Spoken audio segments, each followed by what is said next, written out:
Hi everyone, my name is Adi and welcome back to the channel. As you're probably aware, the regional qualifier stage of Players Cup 2 just wrapped up this past weekend, and they narrowed down the 256 player field to the top 4 players from each region who will compete in the grand finals of this tournament in December. Today I am excited to introduce a player who got top 6 at the European Players Cup, Victor Larsson. How are you doing, Victor? I'm great. Thank you, Adi. Thanks for being on the channel. So for you who might not know, my name is Victor Larsson, and I'm a Swedish VGC player and coach. I've been playing since 2016 season, and yeah, I'm mostly a local player. I've been playing at one internats and a few regionals, but mainly at the local scene, where I'm also the captain for Team Sweden, coming in second in the Euro Cup this summer, which featured Adi on the team. Fellow Swede. That was where we met. As I was born in Sweden, so I got to play on that team, and that was such a fun experience. The Swedish community was really, really fun to interact with and great to play with. And that was one of the cool things about the Players Cup is that even if you don't have the opportunity to travel to as many tournaments, you still got to play on this huge stage, and you managed to do quite well. Yeah, I did finish top 6, just missing out of top 4 in the very last game, which was soul crushing in one sense, but I've been starting to actually feel proud of my achievement, and it was a real fun tournament overall. You know, all the way from the international challenge, which is best of 1, a format which I usually do better in than best of 3. But I managed to clutch and just keep on going until the very last game. Yeah, I mean, I've been there. I got top 6 in the first Players Cup, and I know exactly how heartbreaking it is, but also it's 256, the 256 best players in your region in Europe, which is honestly Europe way better than North America, in my opinion. So it's even more impressive to get all the way to top 6. And and you beat a lot of really good players along the way. But let's take a step back. Let's talk about the lead up to the tournament. We had 2 weeks after Crown Tundra released to figure out what we were going to do. What did you think? How do you think you should approach team building in such a short time period before a tournament starts? Well, it's always hard to know what we work together with all the new toys available. You know, we got some new Pokemon, some old Pokemon with new abilities, and some returning Pokemon as well. And while I do think there is no correct way to team build, myself, I like to take a step back and make sure to be able to beat the most common or most used mons instead of like feeling pressure to use them myself. With so little time before a tournament, there is simply no time to make things work, which I actually tried to do. Like going into the tournament, I just wanted to make Soak Tapu Fini with Dynamax, Regieleki, and Kartana, and also Landorus Incarnate work, but I wasn't able to. So I had to scratch that and just redo things quite short notice until the tournament. And if I have one tip, I like to cite Wolf Glick to remember the first rule of Pokemon, which is to not use any bad Pokemon, which is obviously easier said than done. But simply, if you don't know what it's not bad yet, then don't use it. Myself, I like to use flexible teams with mons I do like and with mons I do know. That can beat the most common threats. And here I'm using threats instead of archetypes, as I do find it more relevant in an early metagame. And also I try to make sure not to lose to some kind of hyper offense with speed control. So I like to use Trick Room on pretty much all my teams, but more specifically early metagame. Yeah, and so looking at the actual team that you did use, it is very different from the Soak Fini and Kartana Regieleki abuse that you were trying to do. I know what you mean, because I made the mistake of kind of playing a lot more with Regigigas than I should have in the early metagame, and then I was like, oh, well, now I have like 5 days to build the team. I guess I'm just committed to this. And course, Alex Underhill, also going to be featured on the channel, did do very well with the Regigigas team that we built together, but probably not as solid a choice as something like this that is, like you said, just filled with very good Pokemon. Could you tell me a little bit about how you decided to use these 6 Pokemon? Yeah, sure. Big fan of Alexander Hill, by the way. So hi if you watch this.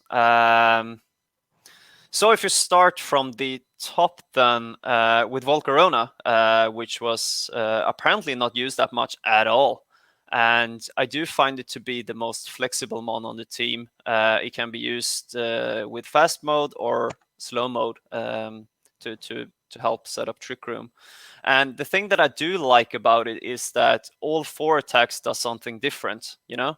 I like to think think of VGC as a game theory tree with branching paths, you know?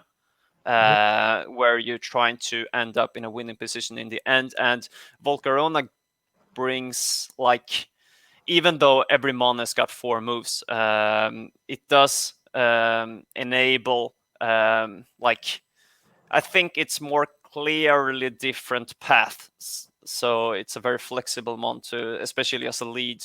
I did, however, find it slightly underwhelming in the end, even though it was probably the most common lead on the team, since it's not the very best at anything. So I did find it fairly underwhelming at times. You know, as for example, Charizard is a better fire type attacker. Arcanine or Incineroar can sit in the field and spread Snarls longer than Volcarona can spread Struggle Bug, and Amoonguss or Clefairy is a better redirection user. So even though I did find it very enjoyable to use during the tournament, it can also be quite underwhelming at times.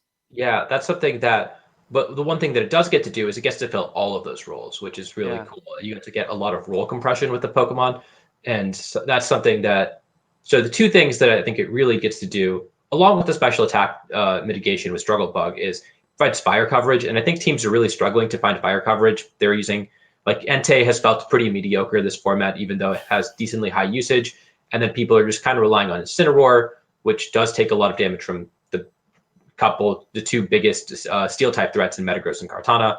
And so you managed to find a fire type that not only fills a role on the team when it doesn't get to click fire attacks, which is to say like Rage Powder, but also it gets to click fire attacks in the end game or whenever you need to use that coverage. So that's really cool. Yeah.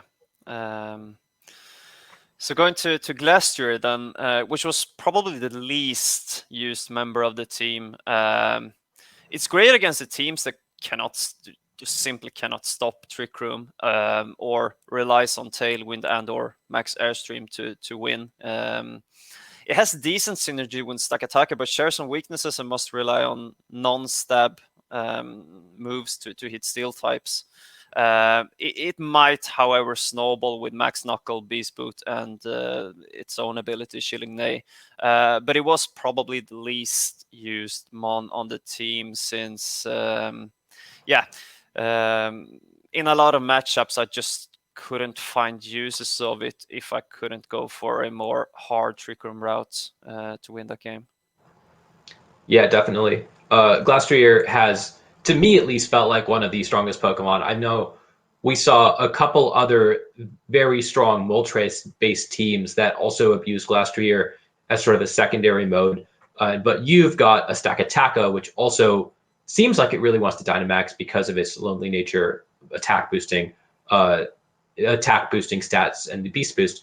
And so it's interesting because you have so many different Pokemon that want to Dynamax, and you have to balance that. It sounds like last year might have been the odd one out there. Yeah, probably. Stakataka, however, such a great Trick Room setter with offensive presence. Before I actually built my first real team, I was very inspired by Gavin Michaels having a talk with Alex Oglosa when he was still active. They had a chat after, I think it was the first regionals win in California 2017 when Gavin was using the hard Trick Room team, and he talked about the the importance of using all your Trick Room turns, and why he favored Trick Room setters with offensive pressure instead of like Oranguru, for example, that it's great at setting Trick Room, but is not really making use of it itself. So that's great shout out there. Also, Stakatacking is a great Dynamax mon outside of Trick Room, who can put in a lot of work. It's got great synergy with the Volcarona and the two as a lead. They do give a lot of options turn one in the game one when you don't know how the opponent is going to deal with your team from team preview. Yeah, Stakataka is a Pokemon that was surprisingly underutilized over Players' Cup, looking at the usage statistics, and is a Pokemon that I thought would be very, very good going into this metagame. So I was really excited to see that you got to use it and that you found a lot of success with it.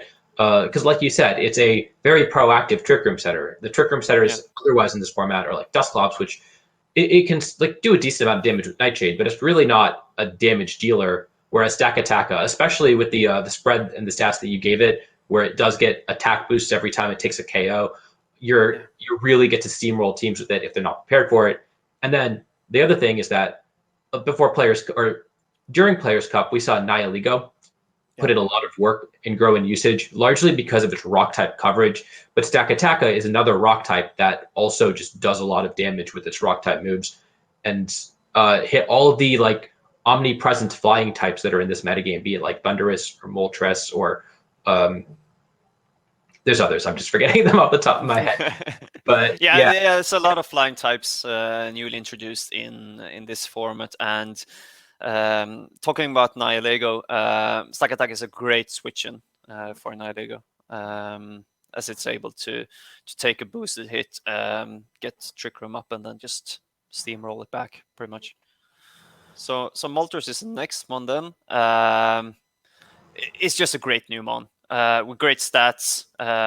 Spread Dark Stab, which might flinch the opponent. I never hoped for it to flinch, but it's always great when it does. It's got setup potential, Stab Max Airstream for speed control, and there's great synergy between Citrus Berry and Berserk, as Berserk activates before Citrus Berry, so then you go up in HP and are maybe able to activate the second Berserk.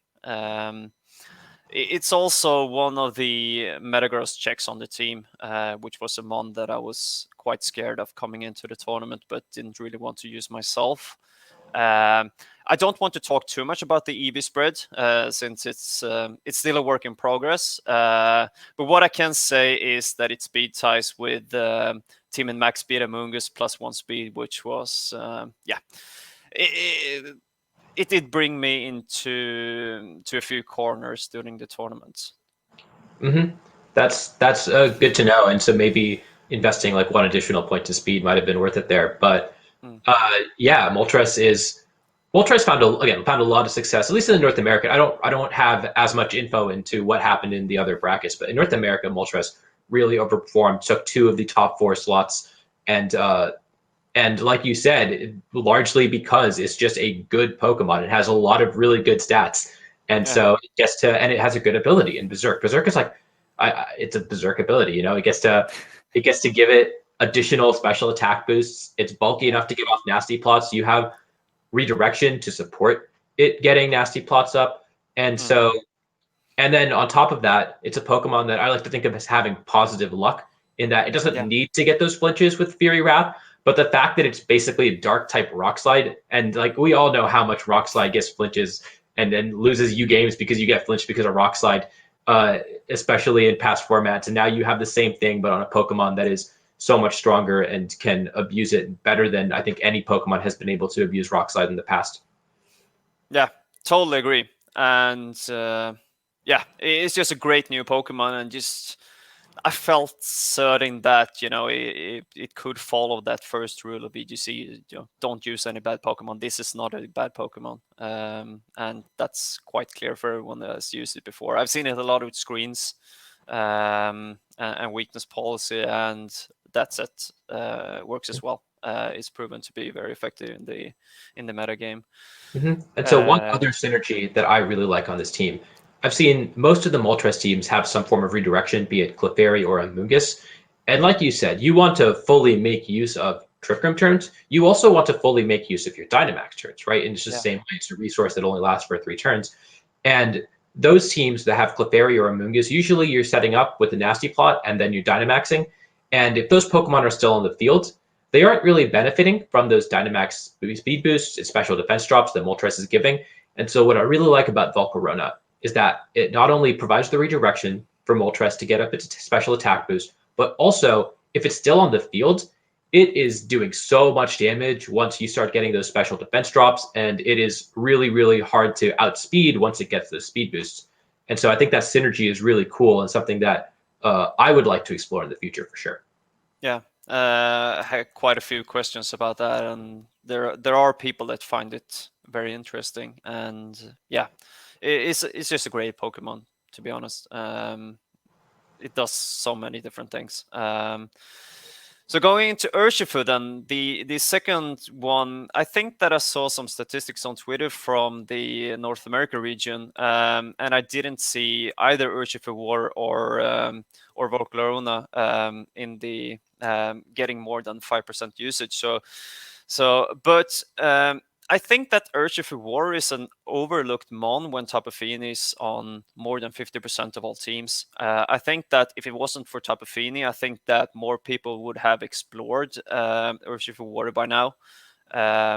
Personally, I, in my first drafts, looking at the rule sets, then Urshifu War was on pretty much all of my teams. But it was originally actually a Dracovish on this team, but I did find that even though Dracovish was kind of designed to beat the Intimidate mons, Landorus and Incineroar, most of the time it kind of it got stacked. And as I was using Choice Scarf, then I couldn't really be flexible with my moves. So, but what I do like about Urshifu Water is that it simply doesn't care about Intimidate from Landorus, Incineroar, Arcanine, and it doesn't care about Protect on for example, opposing Stakatakakakaka, which the team might struggle a bit with. And it's also got Priority, which is I think is great in a Dynamax meta. You're usually able to do quite a lot of damage, and but usually not enough.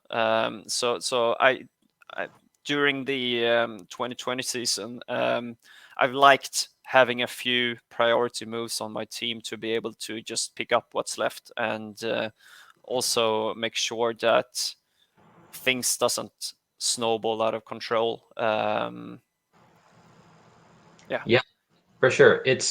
I think another reason potentially people might be sleeping on Urshifu Water a little bit is because teams really need that dark type coverage to deal with Metagross, and Urshifu Dark is so good at dealing with Metagross. So that type of Urshifu has been on so many different teams, but you already have that dark coverage with Moltres, so you don't need that. And what you really need was water coverage, right? And so you managed to find a Pokemon that does that, does it better than Dracovish at least. And I guess, the Pokemon, really like the only Pokemon in this format that has provided water coverage. It has over 50% usage, is Tapu Fini.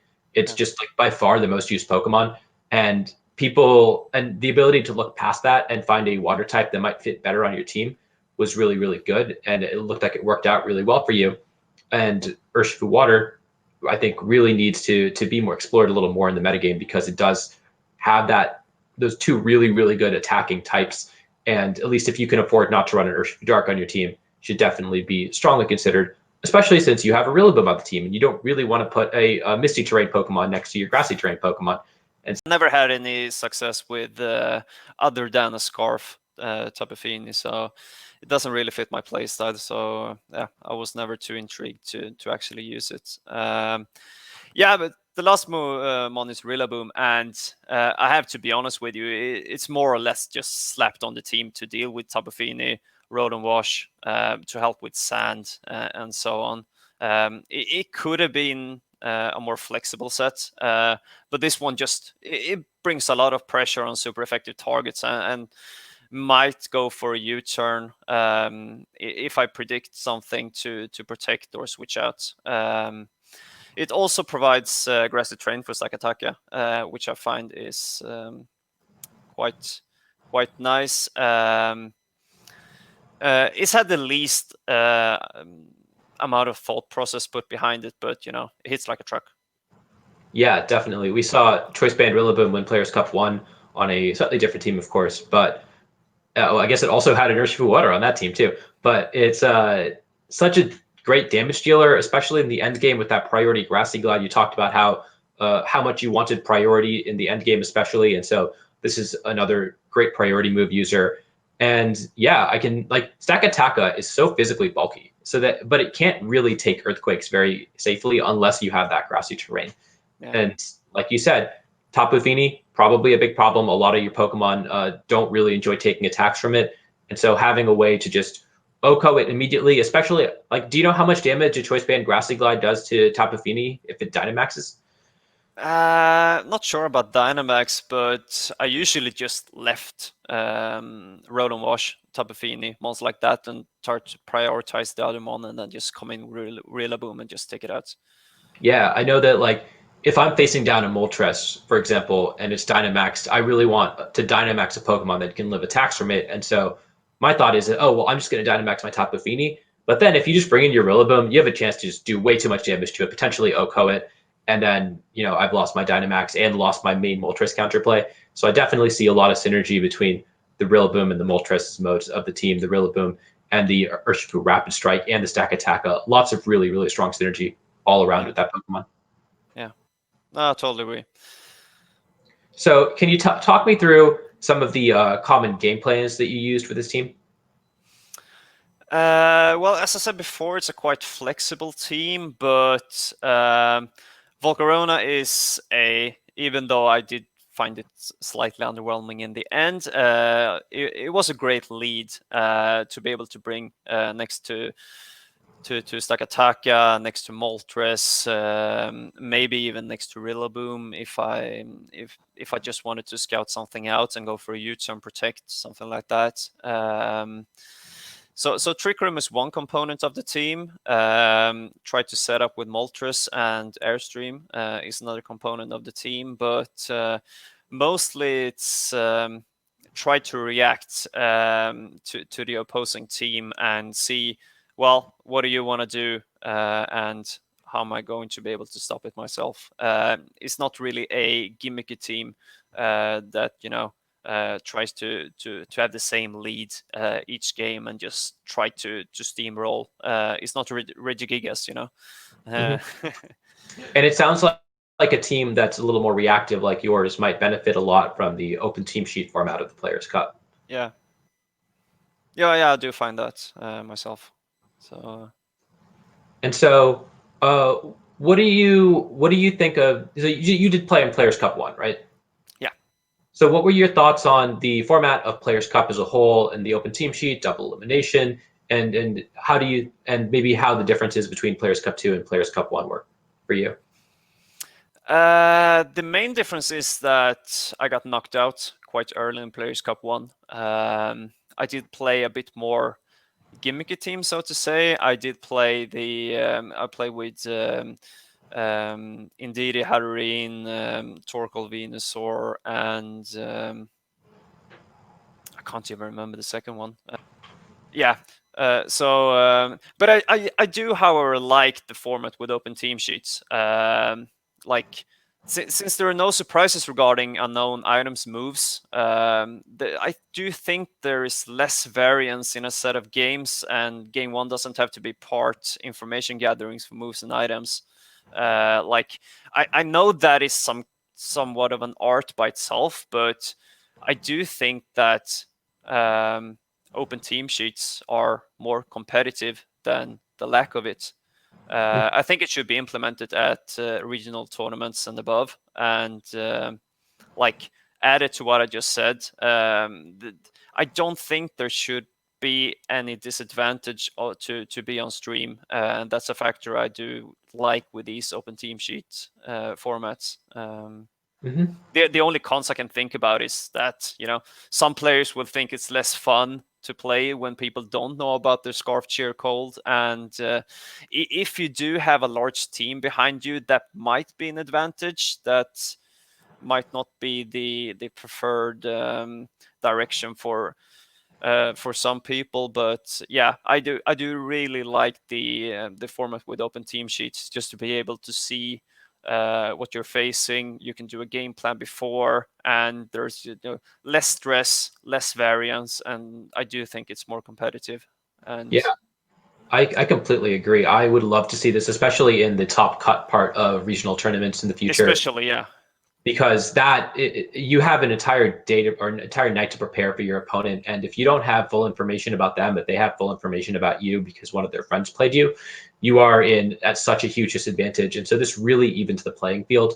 I also think that it rewards players who are able to come up with better game plans rather than players who rely on like a little more straightforward or gimmicky game plans. And I think that's something that we should be rewarding in Pokemon. I think that's one of the appeals of playing Pokemon, is coming up with these game plans that win you games. yeah. I basically think that the best players should be rewarded. Now, I'm not saying I do better the more competitive the environment is. That's not what I was saying. I was very lucky during the tournament, which we will talk about in a few minutes. But yeah, I think that, you know, the more knowledge before the game, you know, I don't think Ivies and Eevees should be included, because I still think that, you know, you should be able to build your mons to your preferred choice, and there should be some surprise element with speed tides and so on. But yeah, I think it's way more competitive with an open team sheet. Yeah, I completely agree. So you mentioned you got a little lucky during the tournament. Can you tell me about some of the highlights of the tournament for you? Well, for me, even though I did good, it was a very rough tournament overall. I only won one round in the winners bracket. I got a bye in the first one, and then I won one game, and that I had to play in the losers bracket with a lot of pressure. While in the losers bracket, I lost almost every game won, but somehow managed to survive until the very end. So in the first day, I think it was the second to last round, I played Taran Birdie from the UK, and I needed just one crit. It wasn't just, you know, a random crit in the middle of the game that made me advance. It was the crit in the end game. You know, I just needed that one, and I was hoping to get it, and somehow I just got it.